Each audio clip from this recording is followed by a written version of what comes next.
राष्ट्र सर्वप्रथम राष्ट्र सर्वप्रथम राष्ट्र सर्वप्रथम राष्ट्र सर्वप्रथम। लोकसभा चुनाव 2024 के मद्देनजर जहीराबाद तेलंगाना में प्रधानमंत्री मोदी ने सार्वजनिक बैठक को संबोधित किया।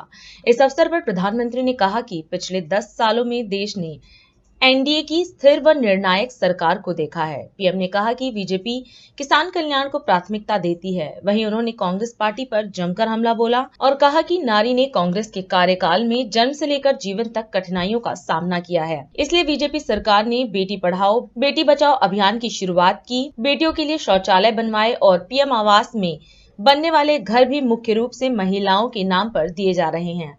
इसके साथ ही पीएम ने महिला सुरक्षा की दिशा में किए गए कार्यों का भी जिक्र किया और जनता से बीजेपी को विजयी बनाने की अपील की।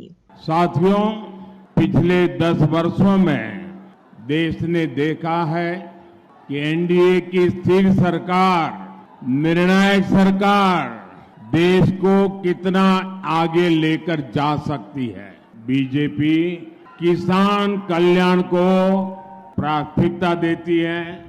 कांग्रेस राज में नारी शक्ति ने जन्म से लेकर जीवन तक हर जगह तकलीफ उठाई है।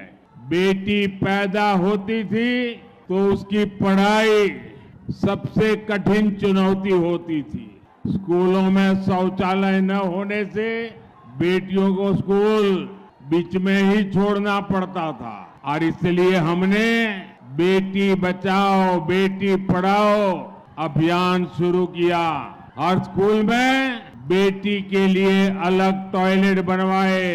आज पीएम आवास में बनने वाले घर भी मुख्य रूप से महिलाओं के नाम पर ही दिए जा रहे हैं। साथियों, कांग्रेस सरकारों में महिलाओं के अधिकार ही खतरे में नहीं पड़े, महिलाओं की सुरक्षा भी खतरे में पड़ी है। महिलाओं की सुरक्षा और वोट बैंक में इन्हें जब चुनना होता है तो ये वोट बैंक चुनते हैं। बीजेपी के लिए महिलाओं की सुरक्षा, महिलाओं का सम्मान ये सर्वोपरि है। कोई भी व्यक्ति चाहे वो कितना भी बड़ा क्यों ना हो, अगर वो महिलाओं के सम्मान के साथ खिलवाड़ करता है तो उसे बख्शा नहीं जाना चाहिए। हमने इन 10 वर्षों में महिला सुरक्षा को लेकर कड़े कानून बनाए हैं। फांसी तक की सजा का कानून हमने बनाया है। अगले 5 वर्षों में हम इसी दिशा में और मजबूती से काम करेंगे। साथियों, जब एक सरकार मजबूत होती है, जब एक सरकार निर्णायक होती है और एक सरकार जो सिर्फ और सिर्फ देशभक्ति से काम करती है, तो वो कैसे इतिहास रच सकती है, आप सब देख रहे हैं। अयोध्या में भव्य राम मंदिर इसका उदाहरण है। प्रभु राम मंदिर की प्रतीक्षा 500 वर्षों से थी। जो मंदिर आजादी के तुरंत बाद बनाया जाना चाहिए था, वो सपना आज दिल्ली में मजबूत सरकार होने के कारण आंखों के सामने पूरा हो गया। साथियों, हमारे लिए तो आपका एक एक वोट सर्वोपरि है। हमारे लिए तो आपका सपना सर्वोपरि है।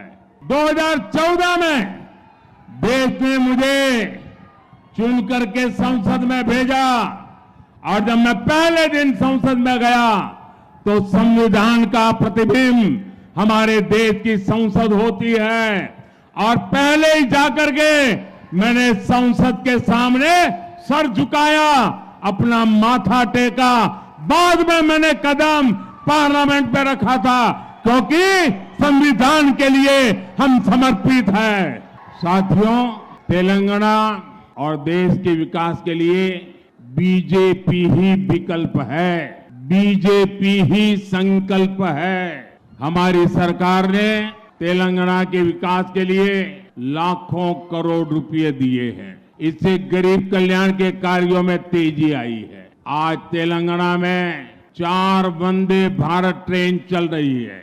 आज तेलंगाना के 40 रेलवे स्टेशन, 40 रेलवे स्टेशन का अमृत स्टेशन के रूप में विकास किया जा रहा है। इसमें हमारा जहीराबाद रेलवे स्टेशन भी शामिल है। हम मेडक, येलारेडी, बोधन, भैंसा मार्ग को नेशनल हाईवे घोषित करके उसका विकास करने जा रहे हैं। संगारेड्डी, नांदेड़, अकोला नेशनल हाईवे का काम भी पूरा हो गया है। इसे अंदोल, नारायणखेड़ और जुक्कल क्षेत्र में कनेक्टिविटी की अच्छी सुविधा मिलेगी। मेरा आपसे अनुरोध है, 13 मई को जहीराबाद से बीजेपी कैंडिडेट श्री भीमराव बसंतराव पाटिल और मेडक से एम रघुनंदन राव, मेरे इन साथियों को विजयी बनाइए और उनको जब आप वोट देंगे ना, वो वोट सीधा सीधा मोदी को मिलेगा। राष्ट्र सर्वप्रथम, राष्ट्र सर्वप्रथम, राष्ट्र सर्वप्रथम, राष्ट्र सर्वप्रथम।